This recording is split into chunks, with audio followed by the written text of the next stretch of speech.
Je vous ai parlé un petit bout de l'enfant sauveur qui, qui fait partie de notre grande famille d'enfants intérieurs. Et puis, on peut imaginer un continuum, c'est-à-dire que certains prennent le dessus à certains moments, certains prennent le dessus dans les relations avec les collègues ou la famille ou le ou la partenaire. Et puis, ils sont interreliés, d'accord? C'est pas celui-ci ou celui-ci.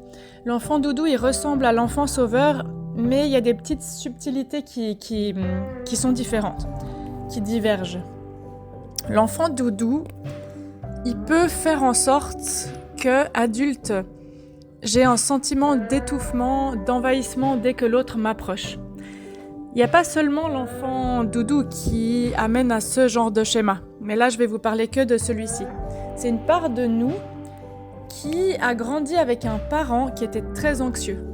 Ça veut dire, soit j'ai un parent qui est très anxieux, soit j'ai un parent qui est tout le temps en train de venir voir ce que je fais, de me critiquer, de me dire c'est comme ça, c'est pas comme ça, où je me sens surveillée en permanence, qui est très intrusif. Soit je grandis avec un parent qui, ça va avec, un petit peu avec l'anxieux, qui, pour se rassurer lui-même ou elle-même, va venir me faire des câlins quand lui ou elle en a envie ou besoin. Ça veut dire que c'est pour ça qu'on appelle ça enfant doudou. Je ressens que le parent vient vers moi me prendre dans les bras quand lui ou elle a besoin d'être rassuré, mais pas pour m'offrir un cadeau à moi. Alors dans le premier cas, quand je grandis avec un adulte anxieux, je porte ces anxiétés parce qu'il y a tout qui est dangereux. Le monde est dangereux.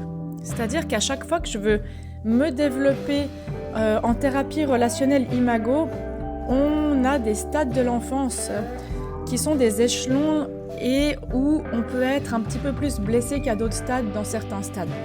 Et finalement, on a le stade de l'attachement, à peu près 0-18 mois, et ensuite on a le stade de l'exploration. Et dans le stade de l'exploration, mon besoin fondamental, c'est d'apprendre à explorer le monde, à ne pas avoir peur du monde, à pouvoir découvrir, assouvir ma curiosité.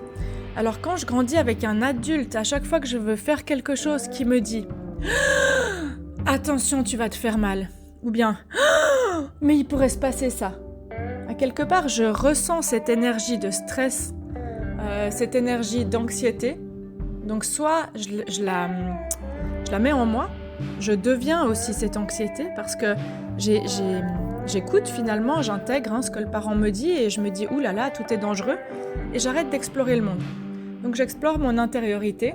Ça peut donner des adultes qui sont beaucoup dans leur tête cérébrale, dans leur monde imaginaire. Et cet enfant doudou-là, finalement, il ressent en permanence le stress du parent. Et puis, il sert à quelque part au parent à se libérer de son anxiété ou à pouvoir faire perdurer son schéma d'anxiété pour le rassurer. À quelque part, c'est une boucle, c'est le serpent qui se mange la queue. C'est-à-dire que le parent a appris à avoir du lien de cette manière et du coup, l'enfant apprend à avoir du lien de cette manière-là. Donc là, j'apprends que quand je n'explore pas le monde, le parent est content. J'apprends que quand je ne fais rien de dangereux, le parent est content et surtout, je me protège moi de ressentir cette anxiété permanente, ce stress permanent, cette peur permanente. Mais là, du coup, ça revient un petit peu à l'enfant sauveur qui se sacrifie. C'est-à-dire que je suis un doudou, vous savez, un doudou, quand on en a besoin, enfant, pour se rassurer, on le prend, pour dormir, pour le suçoter. Mais dès qu'on va bien, qu'on est joyeux, tout ça, on le laisse de côté. Et c'est vraiment un objet que je prends quand moi j'ai besoin d'être rassurée. Et certains parents font ça avec leur enfant. C'est complètement inconscient. Mais quand on grandit avec ça, finalement, on a appris aussi soit à reproduire la même chose avec notre partenaire, soit à choisir un partenaire qui est aussi anxieux, parce que c'est quelque chose que je connais. Mais du coup, comme j'ai plus envie de vivre cette chose, dès que l'autre, je sens qu'il y a un peu trop d'émotions, un peu trop d'anxiété, des fois c'est une fraction de seconde, je vais me sentir étouffée. Et du coup, je vais essayer de fuir ça pour pas le sentir. Donc ça peut être un exemple quand j'ai un parent anxieux. Ensuite, quand j'ai un parent qui est pas forcément bien, qui est triste ou qui n'a pas été guérir ses blessures d'enfant, bah ça peut donner par exemple une femme qui est une mère enfant, un père qui est un père enfant. Et ça veut dire que je lui projette moi en tant qu'enfant des parts de lui ou des parts d'elle, et que le parent finalement vient m'utiliser pour nourrir certaines parts. C'est-à-dire que lui aurait tellement voulu avoir ça enfant, et du coup il va essayer de faire totalement l'inverse avec moi, ou reproduire la même chose, et moi je subis ça dans ma constellation familiale, et je grandis avec ce schéma-là. Et puis si j'ai une mère par exemple qui ne sait pas recevoir, ou qui est triste, ou qui est déprimée, ou qui ne reçoit pas de l'affection de la part du père par exemple, elle va peut-être, plutôt que de chercher à se nourrir par elle-même avec des relations, avec des activités, ou de régler les problèmes dans son couple, par exemple de faire de la thérapie de couple ou d'essayer de communiquer ses besoins différemment, plutôt que de faire ça, elle va se nourrir affectivement depuis l'enfant. C'est-à-dire qu'elle va utiliser inconsciemment l'enfant pour avoir de l'affection. C'est-à-dire que quand je prends mon enfant dans les bras, c'est comme un doudou. C'est pas pour lui offrir à lui ou à elle de l'amour. C'est pas pour lui faire le cadeau d'amour inconditionnel, de lui offrir des caresses. C'est vraiment pour me nourrir moi, pour combler un vide. Pour combler un vide relationnel. Et là, quand ça se passe fréquemment, c'est comme si l'énergie systémique était inversée. Ça veut dire que dans la nature, une mère va s'occuper de ses petits. D'accord ? Ça veut dire que, par exemple, une maman renard, elle va apporter une musaraigne, une poule à ses renardeaux. C'est pas au bébé renard de nourrir la maman.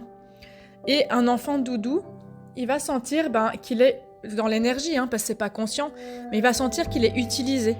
Ça veut dire que voilà, quand moi je peux servir d'objet affectif, j'ai du lien, et puis sinon je peux pas. Donc ça donne souvent des adultes qui, dès qu'on s'approche un petit peu trop d'eux, dans la vulnérabilité, dans l'affection, dans la caresse, qui vont soit commencer à parler très très vite et envahir l'autre pour plus qu'on les approche, soit fuir, soit se sentir super envahi, super étouffé et couper le lien. Couper le lien par des fuites diverses, par le téléphone, par scroller, par aller faire beaucoup de sport, par minimiser le temps où je vois la personne, où je vois l'autre.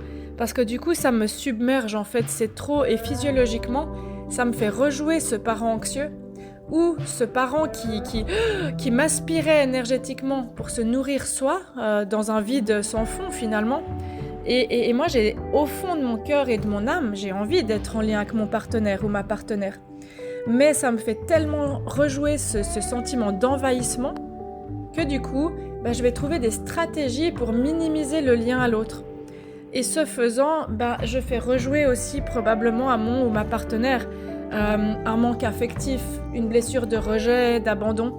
Et c'est comme ça qu'on se choisit pour aller guérir ça. Et ce qu'on peut faire, c'est, quand j'ai un schéma d'enfant doudou, c'est déjà d'identifier qu'est-ce que je fais en miroir quand je rejoue ça en tant qu'adulte. Est-ce que quand je me sens étouffée, je coupe le lien à l'autre ? Est-ce que j'explose dans tous les sens ? Moi, j'avais un schéma comme ça. Quand on m'approche de trop près et que je me sens coincée, je me sens vraiment coincée, comme si on me coinçait dans un mur. Et là, ma stratégie pendant des années, ça a été d'envahir l'autre personne de paroles, de mots, de blablabla. Parce que comme ça, en fait, inconsciemment, c'est inconscient, ces constructions. Une fois qu'on les met en lumière, on peut faire différemment. Mais à quelque part, inconsciemment, moi, j'envahissais les autres pour qu'ils me laissent tranquille, pour qu'ils me laissent m'échapper. Donc j'alternais entre ça et la fuite. Et quand j'ai conscientisé ça, j'ai pu aussi apprendre à exprimer mieux mes besoins. Voilà. Donc d'identifier le schéma de réaction, le schéma réactionnel à ça, puis ensuite de pouvoir communiquer de ça avec notre partenaire, expliquer ce qui se passe, et puis peut-être de découvrir quels sont vos deux mécanismes.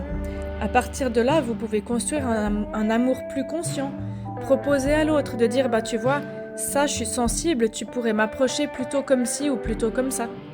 Et là, on ouvre un accueil de l'enfant intérieur de tous les deux. Et ces adultes que vous êtes peuvent faire l'expérience d'un autre amour. Et là, ça débloque les choses. Voilà. Donc, c'est une petite...